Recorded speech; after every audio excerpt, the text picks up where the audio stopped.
నమస్కారం. కార్యక్రమానికి స్వాగతం. శంకరాభరణం 1979లో రిలీజ్ అయిన ఈ చిత్రం సంచలనం సృష్టించింది. నమస్కారం గురుగారు. మరి మీకు కన్విక్షన్ ఎప్పుడు వచ్చింది ఆవిడ కరెక్ట్ అంటే నేను అది టెస్ట్ ఈయనకి సోమయాజులు గారిని పిలిచి విశాఖపట్నం నుంచి, అయ్యా ముందర మీరు మహానటులు కాదు అవునో అది తట్టా పెట్టి నేను ఒక మేకప్ టెస్ట్ చేసుకుంటా. ఓకే. ముందర జుట్టు కత్తిరించేసి చిన్న చిన్న జుట్టు పెట్టి పిలకబెట్టి మీరు సఫారీలు అవి తీసేసి నాకు కావాల్సిన పద్ధతిలో ఒక టెస్ట్ చేస్తాం. ఆ టెస్ట్లో కనుక నాకు నచ్చకపోతే మీరు నచ్చలేదని కాదు, అది నా మూఢత్వం నా మూర్ఖత్వం అనుకుని మీరు క్షమించాలి. నన్ను క్లియర్ కట్గా చెప్పాను. If you are not selected it's not your mistake, my mistake that I'm not able to grasp or identify your greatness. అలా అనుకోండి, అలా దానికి ఒప్పుకుంటే నేను చేస్తాను టెస్ట్. అలాగే మంజు భార్గవి కూడా టెస్ట్ చేస్తానని చెప్పాను. ఇద్దరిని ఒకే రోజున టెస్ట్ చేశాను. Okay. I have taken stills, I have taken video also. తీసేసిన తర్వాత చూద్దాం, టెస్ట్కి పెడదాం.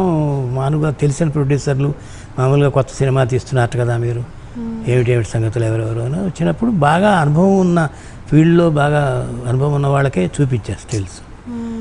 ఈయన ఓకే చేశారు. ఏదో బాగానే ఉన్నాడు. మన పార్పల్ రామకృష్ణ గారి లాగా తలపాక చేతులు తంబురు అదే పట్టుకుని మామూలుగా ఏదో ఒక విగ్రహం లాగా కనిపించేసింది. ఈఎంఐ ఫోటోలు చూపించాను. ఇండస్ట్రీలో ఉన్నవాళ్ళే, వాళ్ళు కొత్త వాళ్ళు కాదు. చూసి ఫస్ట్ ఈ ఫోటోలు చూడంగానే మొత్తం మీద ఎవరండి అమ్మాయి అన్నారు. అమ్మో ఎవరండి అమ్మాయి అంటే నేను 25 మార్కులు వేసుకున్నాను. అదే తెలిసిన వాళ్ళకే తెలియనట్టుగా కనిపిస్తోంది అంటే దేర్ వాజ్ సమ్ మెటమార్ఫస్, ఏదో చేంజ్ ఒకటి ఉంది అన్నట్టుగా. చూడండి ఇంకోసారి అన్న చూస్తే ఎక్కడండి, లేదండి నాకు ఈ బెంగాలీ గర్ల్స్ అన్న మ్యాంగ్లూరు తుళు అట్లాంటి వాళ్ళంటే ఇష్టం, కళ్ళు బాగుంటాయి వాళ్ళకి, అందుకని నేను ఒక తుళు గర్ల్ని సెలెక్ట్ చేశానన్న. ఓహో బాగుందండి అన్నారు. ఇంకో 50 మార్కులు పడింది. అప్పటికీ గుర్తుపట్టలే వాళ్ళు. అప్పుడు చెప్పా మంజు భార్గవి అండి అని అన్నారు. సో అట్లా then she passed the initial test of these people. అదొక యాసిడ్ టెస్ట్. సో మన అదృష్టం బాగుంది కాబట్టి అది అన్ని విధాల అది అట్లా సెలక్షన్. సోమయాజులు గారు కావచ్చు, మంజు భార్గవి కావచ్చు, సరే మిగతా వేషాలు చంద్రమోహను, నిర్మలమ్మ, అల్లు రామలింగయ్య గారు, వాళ్ళందరూ ఆటోమేటిక్గా they fell in order, select అయిపోయింది. మంజు భార్గవి క్యారెక్టర్కి టెస్టింగ్ జరిగింది. అది ఎలాగంటే మంజు భార్గవి క్యారెక్టర్ కూడా చాలామందిని చూశారు. డైరెక్టర్ గారు మంజు భార్గవి చాలా బాగుంటుంది ఆ క్యారెక్టర్కి అని ఆయనే, అప్పుడు దాకా ఆవిడ చేస్తున్న క్యారెక్టర్స్ వేరు. ఈ సినిమాలో చాలా పవిత్రమైన క్యారెక్టర్ అది, ఆ తులసి క్యారెక్టర్ అనేది. సో ఆ క్యారెక్టర్ కోసం ఆయన నాన్నగారితో చెప్పి గెటప్ టెస్ట్ ఆవిడకి కూడా ఇద్దరికి కలిపి, సోమయాజులు గారికి మంజు భార్గవి గారికి ఇద్దరికి కలిపి బాలు మహేంద్ర గారి ఇంటి దగ్గర టెస్ట్ చేయడం జరిగింది. ఆ టెస్ట్లో అది వితౌట్ మేకప్, అప్పుడు అంటే only fair and lovely Balu Mahendra గారి కెమెరా. ఆయన ఫోటోగ్రఫీలో అసలు మేకప్ వాడేవారు కాదు. చాలా న్యాచురల్గా చాలా బాగున్నాయి. ప్రతి క్యారెక్టర్ స్కెచ్ వేసుకున్నప్పుడు క్యారెక్టర్తో పాటు కొన్ని మేనరిజమ్స్ కూడా చాలా క్లియర్గా చూపిస్తారు గురుగారు మీరు అన్ని సినిమాల్లో. ఇందుట్లో కూడా చూప్ అయినా బాడీ లాంగ్వేజ్ అయినా అవన్నీ మీరు కథ రాసుకున్నప్పుడే మీకు మైండ్లోకి వస్తాయా, షూట్ చేస్తున్నప్పుడు ఇంకా మీరు యాడ్ చేస్తారు? కొన్ని రియాక్షన్స్ ఉన్నప్పుడు ఇప్పుడు అతను వంక అలా ఒకసారి చూస్తాడు, చూసిన తర్వాత ఏదో ఆలోచన వస్తుంది, అంతవరకు అనుకోగలం. కానీ ప్రాక్టికల్గా చేయిస్తున్నప్పుడు ఆ లుక్ ఎంత ఉండాలి, ఏమిటి ఉండాలి అనేది ఆన్ ది స్పాట్ మనం సెలెక్ట్ చేయాల్సిందే. ఇప్పుడు యాక్చువల్గా మనం అలా కనుక ఆలోచిస్తే శంకర్ శాస్త్రి గారికి ఉన్న లక్షణాలన్నీ సినిమా లాంగ్వేజ్లో అవలక్షణాలే. స్లైడ్ స్క్వింట్ అయ్యి, పాట్ బెల్లి, తర్వాత ఒంటిలాగా నడవటం, ఎగిరెగిరి, ఇవన్నీ మరి మామూలు రెగ్యులర్గా అందమైన హీరో కావాల్సిన లక్షణాలు కాదు కదా. ఇవన్నీ నెగిటివే. But in spite of all these అంటే నెగిటివే అనుకుందాం. For example qualities, he was extremely liked by Karnataka people, Kerala people. వీళ్ళందరూ కూడా పండితుడు అంటే ఇలాగే ఉండాలన్న లెవెల్కి, వాళ్ళు సంగీతజ్ఞుడు అంటే ఇలాగే ఉండాలనుకున్న లెవెల్కి ఆయన స్కోర్ చేశాడంటే మరి చాలా విశేషం. మీ సినిమాలో ప్రత్యేకంగా ideal image of a dancer, ideal image of a singer, classical ఫీల్డ్లో ఎలా ఉండాలి, ఇలా అంటే వాళ్ళని చూడగానే అయ్యో ఇలా ఉండాలనే ఫీలింగ్ కలుగుతుంది, ప్రతి ఆర్టిస్ట్కి కలుగుతుంది. అది ఎక్కడి నుంచి మీరు? ఎక్కడికంటే మామూలు ఇప్పుడు ఆయనకి ఒక ఒక ఒక ఒక లుక్ ఉంది యాక్చువల్గా మనిషికి. ఆ విఫూది అది పెట్టి ఆ నదొడ్డున తరిఫీదిస్తున్నా, లేదు తను మామూలుగా పాడుతున్నప్పుడు తను ఆ అవతల పక్క మంజు భార్గవి వచ్చి ఇసుకలో డాన్స్ చేస్తున్నా, అది మనుషులకి ఒక విధమైనటువంటి లీనమైపోయిన ఎఫెక్ట్ క్రియేట్ అయింది ఆ సినిమా. ఆ సినిమాలో ఏమైందంటే నేను తర్వాత ఆలోచించి చాలామంది నన్ను అడుగుతారు, what is the chemistry that is there behind this cinema, why it is like, is it only because of music, or there is a story, or there is performance, what is the reason? అది ఏమవుతుందంటే మీరు ఎత్తుకోవటం శిశుర్వేత్తి పశుర్వేత్తి వేత్తి గానరసం పడి అనే ఒక శ్లోకం వచ్చేసిన తర్వాత మీకు ఆ నల్లటి మబ్బులు డుక్ డుక్ డుక్ డుక్ డుక్ డుక్ డుక్ డుక్ డుక్ అని వచ్చేటప్పటికే అసలు ఒక ఆడియన్స్ని అలా గ్రిప్లో పట్టేసింది అంటారు అందరూ. గుండెలు కొట్టుకున్నట్టుగా గుండె చప్పుడులాగా అనిపిస్తుందని. ఆ స్టీమ్ బోటు యొక్క ఆ స్మోక్లోంచి వచ్చే గొట్టంలోంచి వచ్చే నాయిస్ ఇట్ కీప్స్ సడన్గా ఒక్కసారి the entire theatre becomes tune to resonate చేస్తుంది. డుక్ డుక్ డుక్ డుక్ డుక్ డుక్ డుక్. అది ఎంతవరకు వెళ్ళారంటే వాళ్ళు ఆలోచించేవాళ్ళు, అలా గుండె కొట్టుకుంటోంది మంజు భార్గవికి, ఎప్పుడెప్పుడు ఆ మహాత్ముడిని నేను చూస్తానా, ఎప్పుడు నాకు ఆయన దర్శనం కలుగుతుందా అని గుండె చప్పుడు. అది భలా విశ్వనాథ్ గారు ఇలా సింబాలిక్గా చూపెట్టారు అని అనిపిస్తుంది. అక్కడి నుంచి ఇంకా మెల్లిమెల్లిగా అట్లా వచ్చేసి అది పట్టేసుకుంటుంది. ఇంకా ఆయన ఫస్ట్ టైం చూడటం, ఆ దరిద్రం, దాంట్లోంచి ఫ్లాష్ బ్యాక్. ఆవిడ క్యారెక్టర్ కూడా అతి తక్కువ మాటలు ఉన్నా కూడా అంత స్ట్రాంగ్ ఎస్టాబ్లిష్ అయ్యే, బహుశా మన ఇండస్ట్రీలోనే ఇంతవరకు తీసిన సినిమాల్లో ఇట్ విల్ స్టాండ్ అవుట్ ఆ క్యారెక్టర్. అసలు హీరోయిన్ కనుక మనం అనుకుంటే చంద్రమోహన్ రాజ్యలక్ష్మి అనుకుంటే, చంద్రమోహన్కి రాజ్యలక్ష్మికి ఒక థ్యాంక్ యూ అనే మాట తీసేస్తే వాళ్ళకి డైలాగ్ లేదు అసలు. థ్యాంక్ యూ ఆ గ్లాస్ ఇచ్చినప్పుడు, లేకపోతే లేదు వాళ్ళకి, అబ్సల్యూట్లీ నో డైలాగ్. ఈఎంఐకి కూడా అసలు అక్కడక్కడ వస్తాయి, మొత్తం 4 చోట్ల 3 చోట్ల వస్తుంది. మంజు భార్గవి కూడా కొడుకుని అక్కడికి పంపించేటప్పుడు కానీ వాళ్ళ ఇంటికి పంపించేటప్పుడు కళ్ళే అంతే. ఇంత గొప్ప మ్యూజిషియన్, పేరు ప్రతిష్టలు సంపాదించుకున్న వ్యక్తి అంత ఎత్తుకెళ్ళి ఆయన జీవితంలో ఇలాంటి అమ్మాయి రావడం, డాటర్ ఆఫ్ అ వేశ్య ప్రవేశించడం, ఐడలైజ్ చేసి అంటే ఆ అభిమానం అంటే ఇంకా ఇట్ ఈస్ మన ఇమాజినేషన్, ఇంకా ఆ కెమిస్ట్రీ ఎలా ఉంటుందో ఏమిటో. మళ్ళీ ఆయన దిగజారిపోవడం పూర్తిగా ఆయన కెరియర్. చివరిలో వీళ్ళ అబ్బాయి అంటే ఈవిడ పాస్ట్ వల్ల పుట్టిన బిడ్డ మళ్ళీ ఈయన జీవితంలోకి ప్రవేశించడం, చివరిగా చనిపోవడం, ఆ బిడ్డ మిగిలిపోవడం, ఇదంతా అన్ఇమాజినబుల్ స్టోరీ అల్లినట్టు అయిపోయింది. బట్ ప్రాక్టికల్గా చూస్తే యాక్చువల్లీ లాజికల్ బ్రెయిన్కి you cannot understand it, only the emotional brain can understand it. నిజ జీవితంలో ఎంతమందిని చూడటం లేదు అలా మనం? ఎంతమంది మహా పండితులు ఒకరోజు సరిగ్గా అన్నం కూడా తినకుండా ఉన్నవాళ్ళు కోకొల్లలు ఉన్నారు.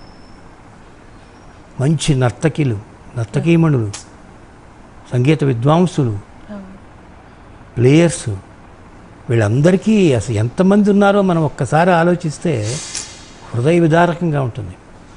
అసలు ఎందుకు అట్టా ఆలోచించకల్లా ఎంతమంది మ్యూజిక్ డైరెక్టర్లు ఆ రోజున అనుభవించిన ఆ ఖ్యాతి లేక వాళ్ళు ఎవరు బుక్ చేయకుండా ఉన్నవాళ్ళు ఎంతమంది ఉన్నారు. బికాజ్ వాళ్ళు ఓల్డ్ అయిపోయిందండి, వాళ్ళది ఎప్పుడు ఎవరికి నచ్చదు, ఇప్పుడు వాళ్ళ మ్యూజిక్ ఇచ్చినా నచ్చదు అన్నట్టు కోకొల్లలు. అందుకనే కదా ఇది మనకి కూడా పెట్టదు.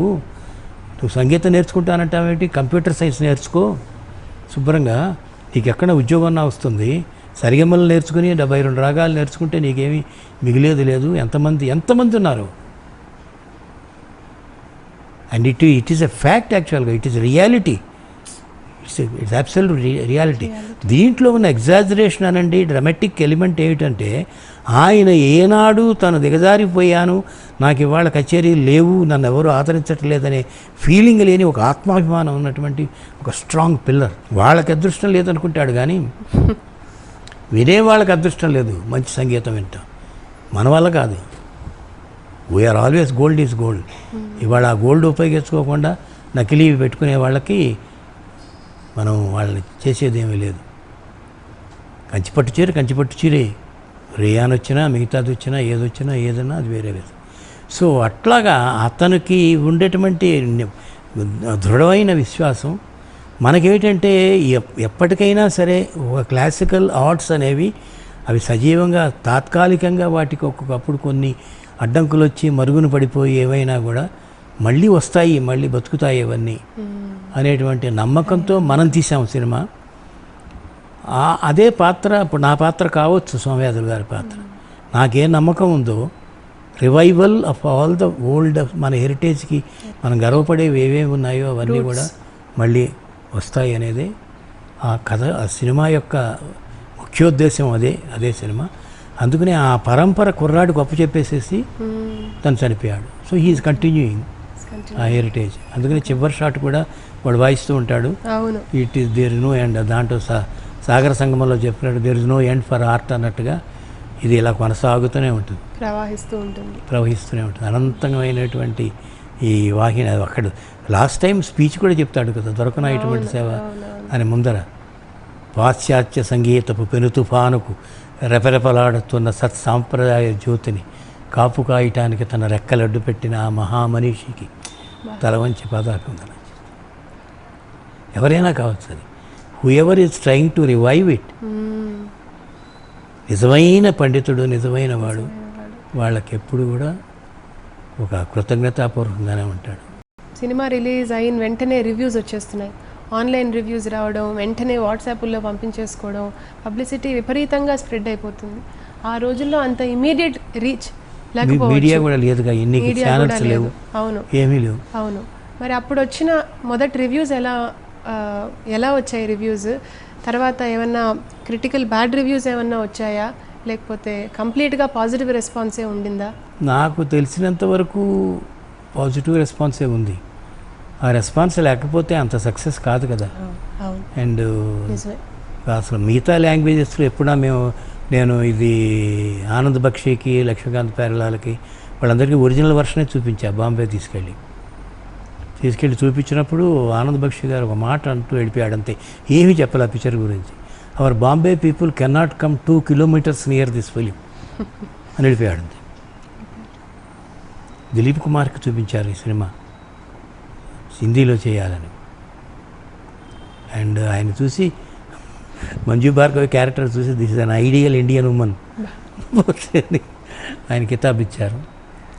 అట్లా అది ఏ లాంగ్వేజ్కైనా సరే. ఇప్పుడు సాధారణంగా చాలామంది అసలు మలయాళంలో ఉత్తగా డైలాగ్ డబ్ చేస్తే అది 100 రోజులు పోయింది. కేరళలో సాంగ్స్ అవి డబ్ చేయలేదు, ఉత్త డైలాగ్ మాత్రం డబ్ చేశారు వాళ్ళు. అది ఒక లాంగ్వేజ్ అని కాదు. నేను సిరివెన్నెలకి పర్మిషన్స్ ఎక్కడ రాకపోతే I went to Ajmer to meet the collector కొంత జ్యూరిడిక్షన్ ఉందని తెలిసి ఆయన పర్మిషన్ ఇవ్వచ్చు, ఆర్కియలాజికల్ డిపార్ట్మెంట్కి వెళ్ళక్కర్లేదని. అదో పెద్ద స్టోరీ అప్పుడు ఆ రోజుల్లో. మా యూనిట్ అంతా బయలుదేరింది, వచ్చేస్తుంది, హాఫ్వే త్రూ ఉంది, వాడు రిఫ్యూజ్ చేశాడు జైపూర్లో. You go to archaeological department Delhi, get the permission అన్నాడు. జనం వచ్చేస్తున్నారు. నేను అప్పుడు అజ్మీర్ వెళ్ళాను. అజ్మీర్ వెళ్ళి పుష్కర్ అది అక్కడ ఉంది కదా దగ్గర. Then I was told that collector has got certain powers to give grant permission for shooting. So నేను అది కలవటానికి వెళ్ళి ఈవినింగ్ కలవటానికి నా దగ్గర కార్డులు అవి ఉండేవి, అప్పుడు లేవు. Then I said K Viswanath, director of Sankarabharanam అని చిన్న కాగితం మీద పెన్తో గిలికి లోపలికి పంపించాను. ఇమ్మీడియట్గా వచ్చాడు బయటికి. ఆయన వైఫ్ 7 నిమిషాలు చూసిందట ఈ సినిమా శంకరాభరణం.